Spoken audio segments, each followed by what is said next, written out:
নমস্কার বন্ধুরা, আমি শম্পা টেস্ট উইথ শম্পায় আপনাদের স্বাগত জানাই।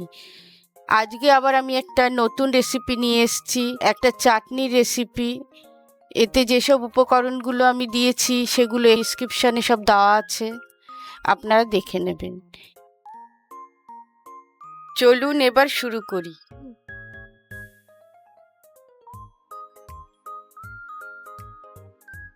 কড়াইতে আগে আমি মশলাগুলো ভেজে নিচ্ছি, যেগুলো ভাজা মশলা আমি দেবো এর মধ্যে। তার মধ্যে মৌরি আছে 1 চামচ, 2 চামচ ধনে আছে, 2টো শুকনো লঙ্কা আছে, আর 4টে ছোটো এলাচ আছে। এগুলো হালকা করে ভেজে নিতে হবে, যাতে বেশি পুড়ে না যায়, সেরকমভাবে একটা ভাজাটা তৈরি করতে হবে।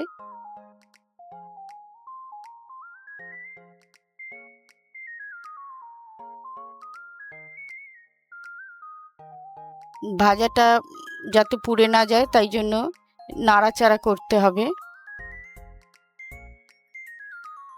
ভাজাটা এই রকম হয়ে গেলে তারপর আমরা নাবিয়ে নেব।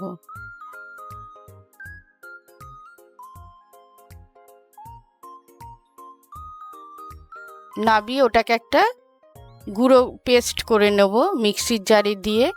বেশি গুঁড়ো হবে না,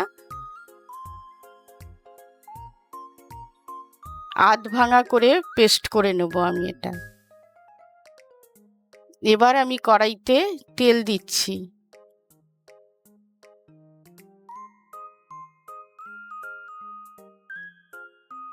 এবার ফোড়নে দিচ্ছি আমি 1/2 চামচ মৌরি, একটা শুকনো লঙ্কা দিচ্ছি আমি।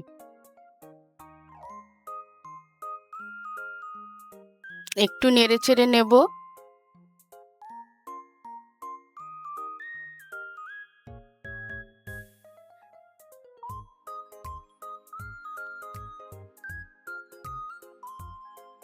আমি আগে কিশমিশগুলো ভেজে নিচ্ছি।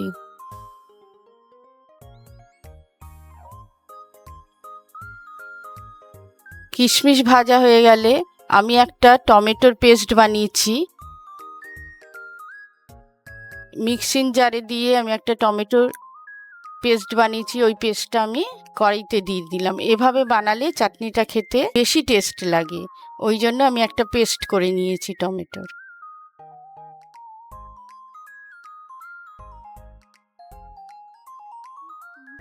টমেটোটাকে একটু নেড়ে চেড়ে নেব ভালো করে, যাতে একটা কাঁচা গন্ধ সেটা যেন চলে যায়।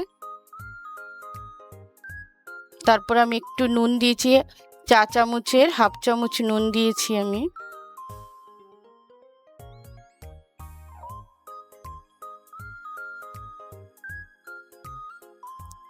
একটু ভালো করে নেড়ে চেড়ে নিচ্ছি যাতে কাঁচা গন্ধটা চলে যায়।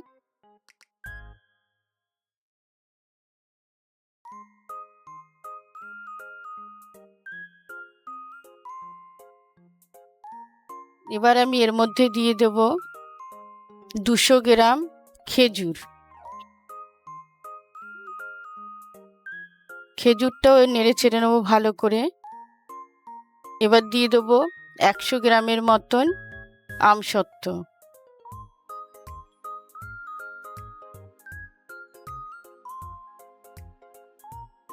এগুলো একটু ভালো করে নেড়ে চেড়ে নেব।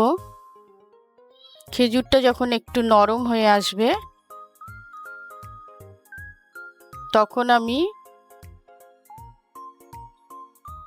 তেঁতুল ভিজিয়ে রেখেছিলাম 50 গ্রাম, ওটাকে ভালো করে চটকে দিয়ে দিয়েছি।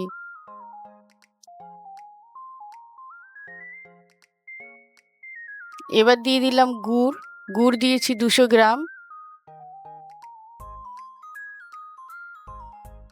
চিনি দিয়েছি 50 গ্রাম।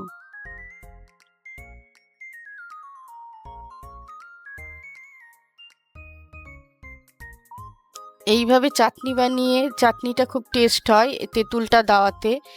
মিষ্টির মধ্যে একটা হালকা একটা টকটক ভাব আসে, তাতে খেতে খুব ভালো লাগে।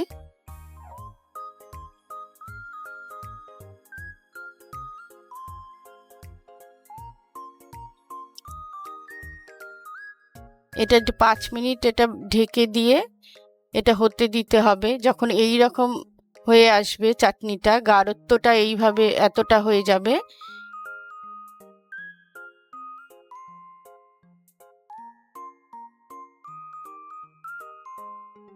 এখন আমি যে ভাজা মশলাটা আমি গুঁড়ো করে নিয়েছিলাম সেটা আমি 2 চামচ দিয়ে দেব, চা চামচের।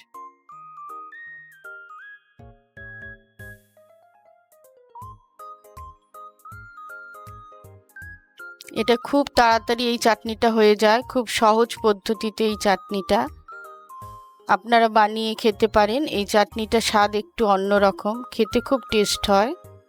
অনেক রকম চাটনি তো খেয়েছেন, এটাও একবার বানিয়ে খেয়ে দেখতে পারেন।